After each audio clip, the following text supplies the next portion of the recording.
अरे बच्चों, 9th class में पिछले क्लास में हम बताए थे त्रिभुज और चतुर्भुज से संबंधित मेंसुरेशन का, उसमें आयत और वर्ग के बारे में बताए थे। आज उससे आगे देखिए त्रिभुज का क्षेत्रफल। त्रिभुज का क्षेत्रफल में सबसे पहले त्रिभुज के बारे में देखिए, हम जानते हैं कि त्रिभुज का क्षेत्रफल जब भी हमें निकालना होता है त्रिभुज का क्षेत्रफल, तो क्या करते हैं, 1/2 गुने आधार गुने शीर्षलंब, ऐसा होता है। त्रिभुज का क्षेत्रफल जब भी हम निकालते हैं तो क्या करते हैं, 1/2 गुने आधार गुने शीर्षलंब, 1/2 गुने आधार गुने शीर्षलंब। फिर त्रिभुज का क्षेत्रफल एक तो हीरोन सूत्र में होता है। त्रिभुज का क्षेत्रफल हीरोन सूत्र में क्या होता है, root under s into s minus A s minus B s minus C, जिसमें s जो है तो क्या है, अर्ध परिमाप है, अर्ध परिमिति, जिसको हम कहते हैं s बराबर क्या होता है, इसमें s बराबर क्या होता है, a प्लस बी प्लस सी बटा 2, जो अर्ध परिमाप है। जैसे त्रिभुज का परिमाप निकालना है, त्रिभुज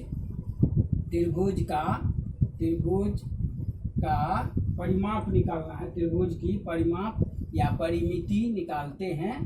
त्रिभुज की परिमिति निकालते हैं, क्या होता है, a प्लस बी प्लस सी, इसी को हम s निकालते हैं तो a प्लस बी प्लस सी बटा 2 कर देते हैं। अर्ध परिमाप s क्या है, वही है अर्ध परिमाप है। उसी तरह से समबाहु त्रिभुज का क्षेत्रफल निकालना है। समबाहु त्रिभुज का अगर क्षेत्रफल निकालते हैं तो क्या करते हैं, √3/4 गुने होता है भुजा स्क्वायर, √3/4 गुने भुजा स्क्वायर। समबाहु त्रिभुज का क्षेत्रफल √3/4 गुने भुजा स्क्वायर। उसी तरह समबाहु त्रिभुज की परिमिति, समबाहु त्रिभुज की परिमिति अगर निकालना हो, समबाहु त्रिभुज की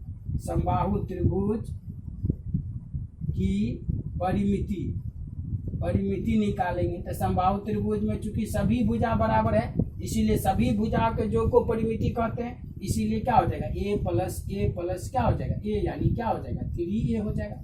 ये हुआ त्रिभुज के बारे में। अब आप देखेंगे त्रिभुज के आगे है, फिर इससे आगे है त्रिभुज के बाद है समांतर चतुर्भुज। इसको देख लें, वीडियो को रोक करके इसे आप देख लें, उतार लें और इसे याद करें, बनाएं, सीखें, समझें। इससे आगे है समांतर चतुर्भुज। समांतर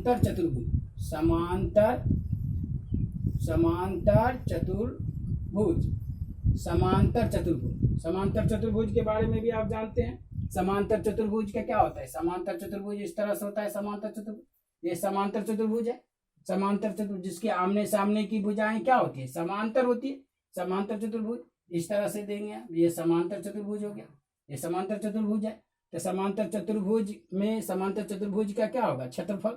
समांतर चतुर्भुज का क्षेत्रफल क्या होता है, आधार गुने शीर्षलंब, यानी b गुने h। समांतर चतुर्भुज का क्षेत्रफल क्या होता है, b गुने h। उसके बाद समांतर चतुर्भुज की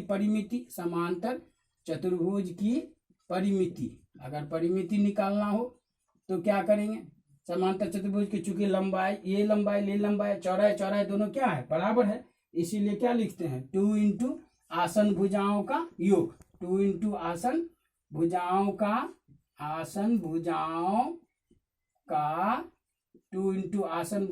का योग, ये हो गया 2 इंटू आसन भुजाओं का योग। उसके बाद आता है समचतुर्भुज। उसके बाद देखिए समचतुर्भुज के बारे में।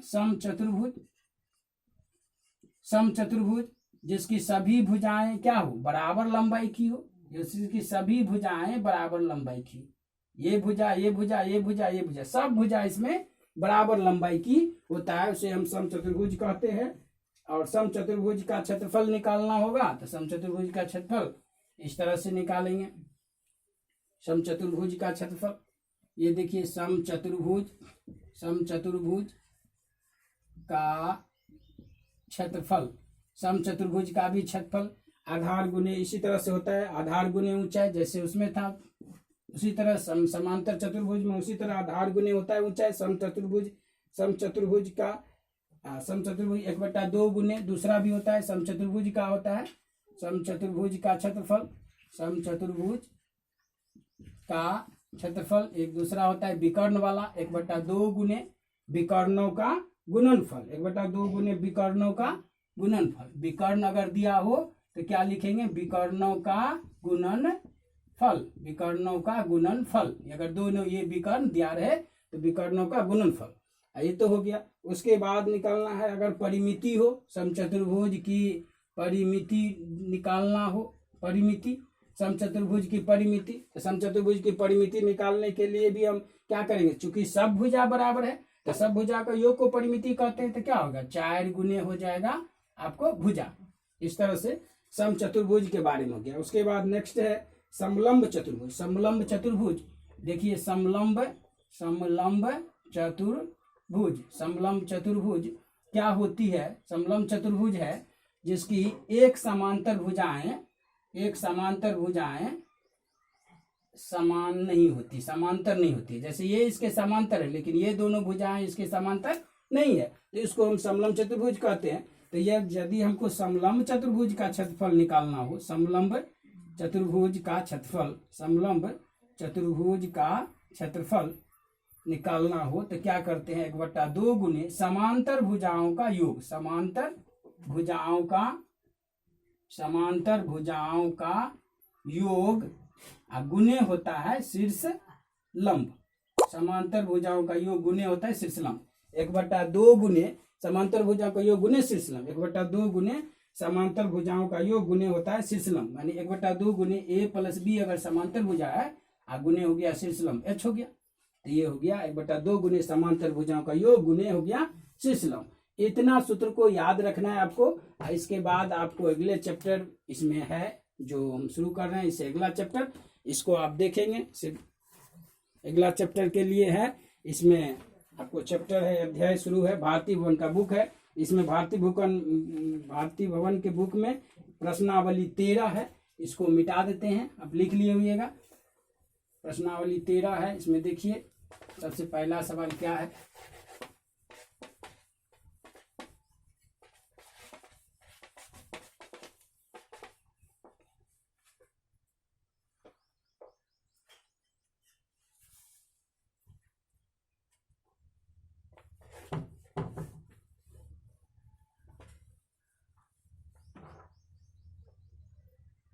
पहला है आयताकार खेत की लंबाई। एक्सरसाइज 13 है, एक्सरसाइज 13 है।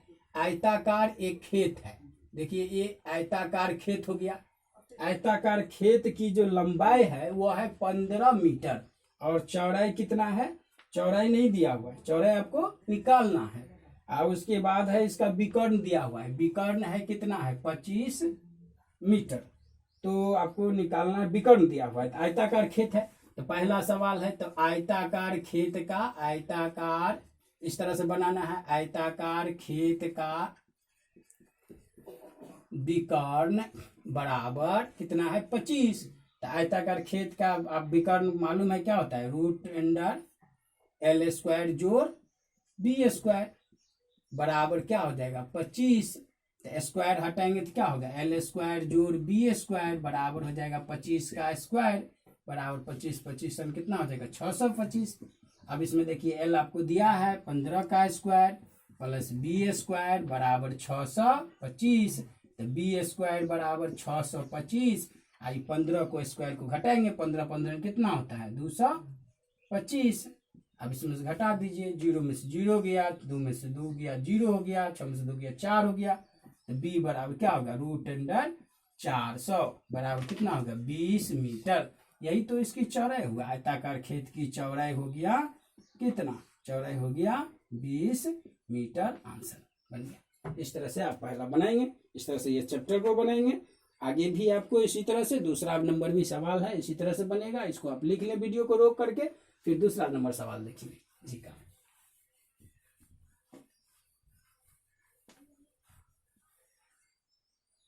दूसरा नंबर सवाल है, दूसरा है जो आयत की लंबाई दुगुनी, आयत की लंबाई जो है 2 नंबर प्रश्न है, आयत की जो है सो लंबाई दुगुनी है 12 और चौड़ाई तिगुनी कर दी जाए, और चौड़ाई को क्या कर दी जाए तिगुनी कर दी जाए, तिगुनी कर दी जाए। तो परिणामी आयत, आयत के क्षेत्रफल का अनुपात ज्ञात कीजिए। तो परिणामी आयत का क्षेत्रफल, परिणामी आयत का क्षेत्रफल, क्षेत्रफल कितना हो जाएगा, लंबाई गुने चौड़ाई आप जानते हैं। तो क्या होगा 2l इंटू होता है 3b बराबर 3 2 जा 6lb हो जाएगा।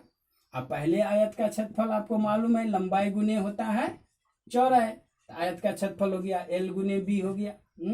तो अब अनुपात ज्ञात करना है, तो अनुपात बराबर क्या हो जाएगा, परिणामी बट्टा हो जाएगा आयत का, तो क्या हो जाएगा 6lb बट्टा हो जाएगा lb बराबर कट गया, यानी 6:1 हो गया, आंसर हो गया। इस तरह से आप इसको बना लेंगे।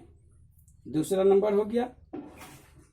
इसी तरह से तीसरा को भी आप बना सकते हैं, तीसरा भी बना सकते हैं आप। इस तरह से तीसरा नंबर भी बनाएंगे। तीसरा का ए है, देखिए तीसरा का ए नंबर सवाल है।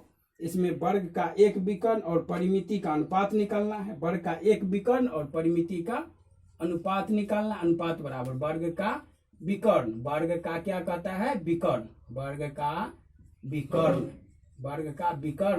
बट्टा, वर्ग का विकर्ण बट्टा क्या है, वर्ग का विकर्ण बट्टा है परिमिति, अब वर्ग का विकर्ण आपको मालूम है, वर्ग का विकर्ण क्या होता है √2 गुने होता है भुजा, अब बट्टा कितना होता है परिमिति होता है 4 गुने भुजा। तो ये सब कट गया, बराबर क्या हो गया √2 बट्टा कितना हो गया 4। अब √2 बट्टा 4 है, इसको आप √2 बट्टा इसको 4 को आप इस तरह से लिख सकते हो, √2 इंटू √2 2 हो गया, फिर कितना हो गया 2 हो गया। अब इसको काट दीजिए √2 से √2, तो कितना 1 हो गया 2√2 बराबर 1:2√2, आंसर हो गया। इस तरह से आप इसे बनाएंगे। अगले नेक्स्ट क्लास में हम फिर इसे बताएंगे। आज थोड़ा सा मार्कर है मोटा हो गया है, नेक्स्ट डे क्लास में फिर इससे आगे अगला नंबर प्रश्न को हम बताएंगे, हल करेंगे। आप तब तक इतना बनाएं, आगे हम क्लास में बताएंगे। अधिक से अधिक सब्सक्राइब करें, चैनल को लाइक करें और कमेंट करें। धन्यवाद।